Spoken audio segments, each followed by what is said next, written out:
नमस्कार दोस्तों। वर्मा स्टोरीज में आपका एक बार फिर से हृदय की गहराइयों से स्वागत है। मैं हूं आपका अपना विवेक वर्मा।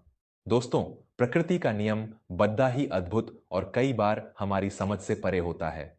जल जो संपूर्ण सृष्टि को जीवन देता है, जिसे हम अमृत मानते हैं, जब वही जल अपना रौद्र रूप धारण कर लेता है तो वह प्रलय बन जाता है। बद्धी बद्धी इमारतें, सदियों पुराने पेड्डज और इंसान का सारा अहंकार उस बाढ़ के पानी में तिनके की तरह बह जाता है। लेकिन हमारे शास्त्र कहते हैं कि जहां विनाश होता है वहीं से एक नए सृजन की, एक नए चमत्कार की शुरुआत भी होती है। जब प्रकृति इंसान को तोड़ती है तो स्वयं ईश्वर उसे अपनी गोद में उठाने के लिए धरती पर आते हैं। आज की हमारी कहानी कोई सुनी सुनाई बात नहीं है। यह आस्था, परीक्षा और साक्षात देवीय चमत्कार की एक ऐसी सच्ची घटना है जो हाल ही में पंजाब की धरती पर घटित हुई।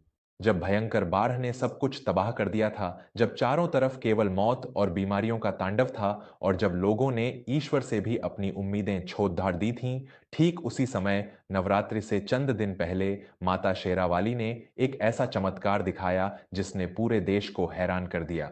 यह कहानी आपके रोंगटे खड़े कर देगी और अगर आपके भीतर आस्था की एक छोटी सी चिंगारी भी है तो वह ज्वाला बन जाएगी। यह कथा है पंजाब के एक बहुत ही उपजाऊ और हरे भरे गांव किशनपुरा की। यह गांव सतलुज नदी से कुछ ही दूरी पर बसा हुआ था। इसी गांव में बलदेव नाम का एक बहुत ही सीधा सादा और मेहनती किसान रहता था। बलदेव के पास खेती के लिए थोड़ी सी जमीन थी, लेकिन उसकी मेहनत से उस जमीन पर सोना उगता था। उसकी पत्नी का नाम अमृता था। अमृता एक अत्यंत संस्कारी और माता भवानी की परम भक्त थी। उनका एक छोटा सा परिवार था, जिसमें उनकी 7 साल की एक बहुत ही प्यारी सी बेटी थी, मेहर। अमृता का नियम था कि वह हर साल शारदीय नवरात्रि में पूरे 9 दिन का निर्जला व्रत रखती थी और घर में माता की अखंड ज्योत जलाती थी। बलदेव भी अपनी पत्नी की इस भक्ति का पूरा सम्मान करता था और हर साल नवरात्रि पर गांव के मंदिर में एक बद्धा भंडारा करवाता था। लेकिन इस साल किस्मत को कुछ और ही मंजूर था। सावन और भादों के महीने में आसमान से ऐसी आफत बरसी जो किसी ने अपने जीवन में नहीं देखी थी। लगातार हफ्तों तक मूसलाधार बारिश होती रही और एक काली रात सतलुज नदी का बांध टूट गया। आधी रात का समय था। गांव के लोग गहरी नींद में सो रहे थे।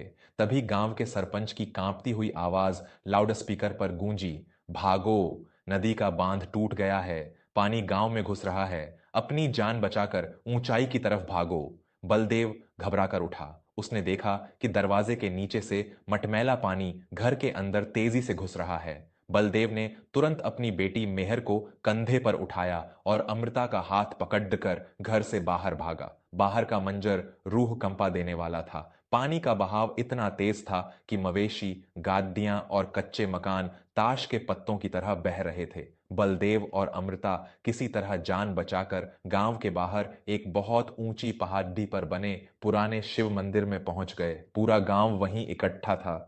नीचे उनका हंसता खेलता किशनपुरा गांव पूरी तरह से बाढ़ के पानी में डूब चुका था। लोगों की जीवन भर की कमाई, उनके खेत, उनके घर, सब कुछ उस प्रलय में समा गया था। कई हफ्तों तक पानी कम नहीं हुआ। लोग उस पहाड़ी पर भूखे प्यासे सरकारी राहत के पैकेटों पर जिंदा रहे।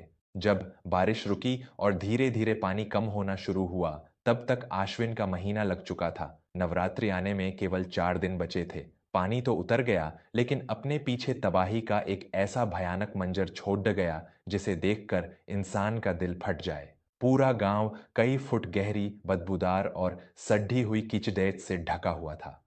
फसलें सड्ढैच चुकी थीं, दीवारों में दरारें आ गई थीं और कुओं का पानी जहरीला हो चुका था। लेकिन बाढ़ से भी बड्डी आफत अभी बाकी थी। उस सड्डे हुए पानी और कीचड़ैच के कारण पूरे गांव में भयंकर महामारी फैल गई। हैजा और तेज बुखार ने गांव के बच्चों और बुजुर्गों को अपनी चपेट में ले लिया और दुर्भाग्य से बलदेव की फूल सी बच्ची मेहर भी उस महामारी का शिकार हो गई। मेहर का शरीर बुखार से तप रहा था। वह कुछ भी खा पी नहीं पा रही थी। गांव का जो छोटा सा चिकित्सालय था वह बाढ़ में पूरी तरह बर्बाद हो चुका था। शहर जाने की सड़कें टूट चुकी थीं। बलदेव ने मेहर को अपनी गोद में रखकर रोते हुए कहा, अमृता, हमारी बच्ची तड़ैच रही है। मेरे पास इसे शहर ले जाने के लिए न तो कोई साधन है और न ही 1 रुपया बचा है। मेरा तो सब कुछ उस बाढ़ में बह गया। हे भगवान, तूने हमारी जान बचाई ही क्यों थी जब इस तरह तड्डच पाकर मारना था। अमृता की आंखों से भी लगातार आंसू बह रहे थे, लेकिन उसकी आस्था अभी भी डगमगाई नहीं थी। उसने मेहर के माथे पर गीली पट्टी रखते हुए कहा, आप हौसला मत हारिए। परसों से नवरात्रि शुरू हो रही है। मेरी माता रानी इस दलदल में भी कमल खिला सकती है। वह हमारी मेहर को कुछ नहीं होने देगी। उसी समय गांव का सबसे लालची और क्रूर साहूकार रतनलाल वहां आ पहुंचा। रतनलाल हमेशा दूसरों की मजबूरी का फायदा उठाता था। उसने बलदेव की दुर्दशा देखी और एक बहुत ही नीच प्रस्ताव रखा। रतनलाल ने अपनी जेब से कुछ पैसे निकालते हुए कहा, देख बलदेव, तेरी बच्ची मौत के मुहाने पर है। यह शहर के डॉक्टर की फीस और दवाइयों के पैसे हैं। मैं तुझे यह दे सकता हूं, लेकिन इसके बदले तुझे अपने उन खेतों के कागज मेरे नाम करने होंगे जो बाढ़ में बर्बाद हो गए हैं। बोल, क्या मंजूर है? बलदेव लाचार था।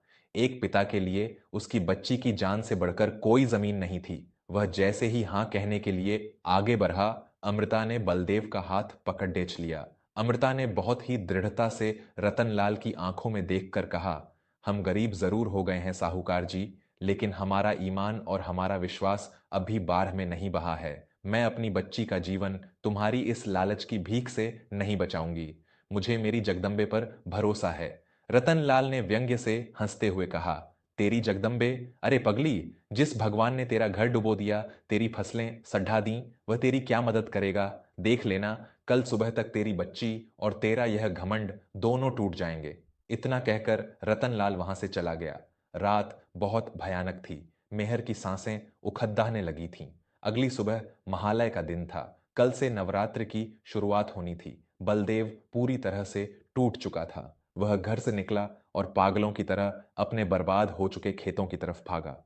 खेतों में घुटनों तक गहरी बदबूदार कीछाए दियाच थी। बलदेव उसी कीछाए दियाच में घुटनों के बल गिर पद्दहा और आसमान की तरफ देखकर जोर जोर से रोने लगा। हे परमेश्वर, हे माता, क्या यही तेरा न्याय है? मैंने जीवन भर तेरे नाम का भंडारा किया, कभी किसी का बुरा नहीं किया, और आज तूने मुझे इस हाल में ला खद्दा किया कि मैं अपनी तदापती हुई बच्ची को एक घूंट साफ पानी भी नहीं पिला सकता। अगर आज तूने मेरी पुकार नहीं सुनी तो मैं इसी कीचड़क में अपनी जान दे दूंगा। बलदेव पागलों की तरह अपने हाथों से उस गीली कीचड़क को पीटने लगा और मिट्टी खोदने लगा। वह रोता जा रहा था और कीचड़ हटाता जा रहा था। अचानक बलदेव के हाथों में कोई बहुत कठोर और धातु जैसी चीज टकराई। बलदेव रुक गया। उसने ध्यान से देखा। उस काली सड्डी हुई कीचड़ के बीचों बीच एक अजीब सी लाल और सुनहरी चमक दिखाई दे रही थी। बलदेव का हृदय जोर से धड़कने लगा। उसने अपने कांपते हाथों से और कीचड़ हटाई। जैसे जैसे कीचड़ हटती गई, बलदेव की आंखें फटी की फटी रह गईं। उस दलदल के नीचे से काले पत्थर और अष्टधातु से बनी हुई माता अष्टभुजाधारी शेरावाली की एक अत्यंत प्राचीन, विशाल और अलौकिक मूर्ति बाहर आ गई।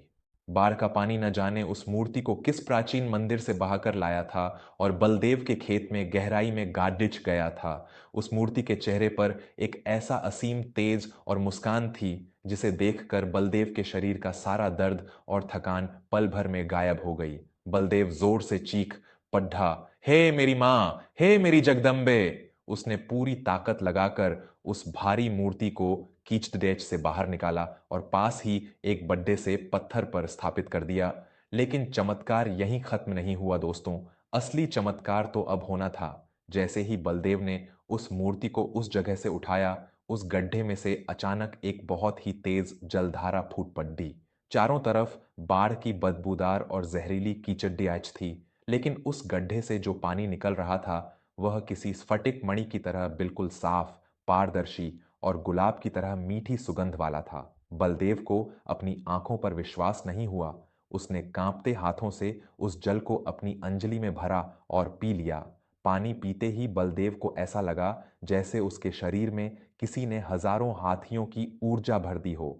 बलदेव पागलों की तरह दौड़ा। उसने एक बर्तन में वह दिव्य जल भरा और भागता हुआ घर पहुंचा। अमृता रो रही थी क्योंकि मेहर की आंखें अब पलट रही थीं। बलदेव ने हांफते हुए कहा, अमृता जल्दी कर, ये जल हमारी बच्ची को पिला दे, माता खुद हमारे खेत में प्रकट हुई हैं। अमृता ने बिना कुछ सोचे वह जल मेहर के सूखे होठों से लगा दिया और दोस्तों, जिसे मेडिकल विज्ञान भी चमत्कार मानेगा, वह वहां घटित हुआ। वह जल मेहर के गले से नीचे उतरते ही मेहर के शरीर का कांपना बंद हो गया। उसका जो माथा आग की तरह तप रहा था, वह एकदम शीतल हो गया। मात्र कुछ ही पलों में मेहर ने अपनी आंखें खोलीं और उठकर बैठ गई। मेहर ने बिल्कुल साफ आवाज में कहा, मां, मुझे बहुत भूख लगी है। अमृता और बलदेव फूट फूट कर रोने लगे। उन्होंने अपनी बच्ची को सीने से लगा लिया। यह साक्षात मृत्यु पर जीवन की जीत थी। यह खबर आग की तरह पूरे किशनपुरा गांव में फैल गई। लोग भागते हुए बलदेव के खेतों की तरफ गए। उन्होंने जब कीचा डीएच के बीचों बीच उस अलौकिक मूर्ति और उस शुद्ध जल के चश्मे को देखा, तो पूरा गांव जय माता दी के जयकारों से गूंज उठा। गांव के जितने भी लोग महामारी से बीमार थे, उन्हें वह पवित्र जल पिलाया गया और चमत्कारिक रूप से हर एक मरीज उसी दिन स्वस्थ हो गया। अगले दिन से नवरात्रि शुरू हो गई, लेकिन इस बार की नवरात्रि किशनपुरा के इतिहास की सबसे बड़ी नवरात्रि थी। बाढ़ कम होने और माता के प्रकट होने की यह खबर मीडिया और अखबारों के जरिए पूरे पंजाब और देश भर में फैल गई। नवरात्रि के पहले ही दिन से बलदेव के उस खेत में हजारों श्रद्धालुओं का तांता लग गया। लोग दूर दूर से माता के दर्शन करने और उस चमत्कारी जल को बोतलों में भरकर ले जाने लगे। जो गांव कल तक भुखमरी और कंगाली का शिकार था, वहां श्रद्धालुओं ने ट्रकों में भर भर कर राशन, कपड़े, दवाइयां और धन का दान करना शुरू कर दिया। सरकार और पुरातत्व विभाग के अधिकारी भी वहां पहुंचे। उन्होंने जांच के बाद बताया कि यह मूर्ति सैकड़ों साल पुरानी है, जो बाढ़ के कारण किसी प्राचीन लुप्त मंदिर से बहकर आई है। सरकार ने तुरंत उस स्थान पर एक भव्य मंदिर बनाने की घोषणा की और बलदेव के परिवार को मंदिर की देखरेख के लिए एक बहुत बड़ी धनराशि सम्मान के रूप में दी।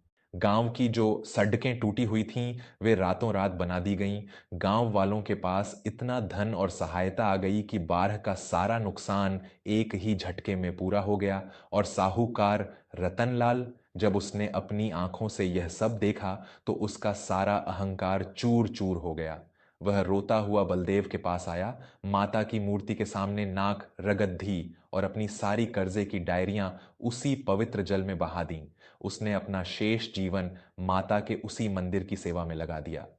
तो दोस्तों, यह था वह साक्षात चमत्कार जो बताता है कि जब इंसान के सारे रास्ते बंद हो जाते हैं, तब ईश्वर अपना एक ऐसा मार्ग खोलता है जिसकी कल्पना भी नहीं की जा सकती। बाढ़ ने बलदेव का खेत जरूर डुबोया था, लेकिन उसी बाढ़ ने उसके खेत में दुनिया का सबसे बड़ा खजाना भी छिपा दिया था। जब भी आपके जीवन में कोई बहुत बड़ी परेशानी आए, तो यह मत सोचिए कि भगवान ने आपको बर्बाद कर दिया। हो सकता है कि उस परेशानी की कीचड़देच के नीचे ही आपकी सबसे बड़ी कामयाबी की मूर्ति छिपी हो। जरूरत है तो बस बलदेव और अमृता की तरह अपने विश्वास को बनाए रखने की। ईश्वर कभी किसी का बुरा नहीं करता। वह परीक्षा जरूर लेता है, लेकिन जब फल देता है तो छप्पर फाड़ेच कर देता है। आपको बलदेव और अमृता की यह भावुक और रोंगटे खड्डे कर देने वाली सच्ची कहानी कैसी लगी? क्या आप भी मानते हैं कि जब दवा काम नहीं करती, तो दुआ और चमत्कार ही इंसान को बचाते हैं? अपने विचार मुझे कमेंट बॉक्स में जरूर लिखकर बताएं। अगर इस कथा को सुनकर आपकी आंखों में भी नमी आई हो और माता रानी के प्रति आपका विश्वास और भी गहरा हुआ हो, तो कमेंट में एक बार पूरे हृदय से जय माता दी जरूर लिखें।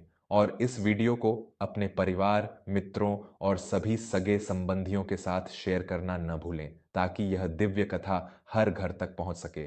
मैं आपका अपना विवेक वर्मा आज की इस अद्भुत और ज्ञानवर्धक कथा से आपसे विदा लेता हूं। माता रानी आपके घर परिवार को हमेशा हर विपत्ति से बचा कर रखें। खुश रहिए, अपनों का सम्मान कीजिए और हमेशा सकारात्मक सोचिए। जय माता दी, जय शेरावाली। धन्यवाद।